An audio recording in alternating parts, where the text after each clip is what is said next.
Alors, Roger Eke, qui souvent réagit à mes textes et à mes vidéos, nous parle des conséquences. C'est-à-dire qu'il dit qu'il y a un moment clé, qui est celui où la configuration a lieu, et après, les conséquences vont se succéder, vont se déployer avec le temps. Alors, c'est une façon ingénieuse d'essayer de sauver une certaine façon de faire de l'astrologie, que de laisser croire que c'est la configuration de départ qui va enclencher tout le reste. Alors, de toute façon, c'est un problème assez complexe. Parce que pour moi, c'est pas comme ça que je vois les choses.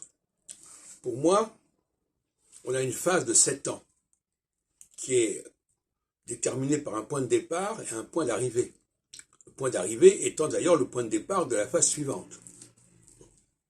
Donc, pendant ces 7 ans, il va y avoir un processus qui va se déployer, qui va se développer.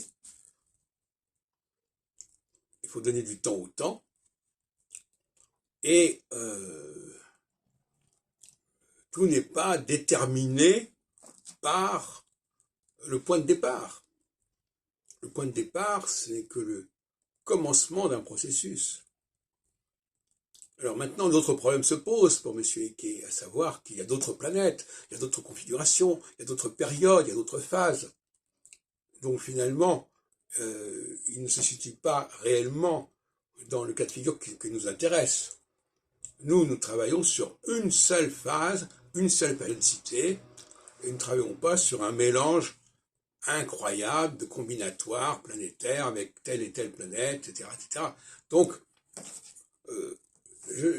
j'apprécie que M. Eke s'inscrit dans notre problématique de la période, mais malheureusement,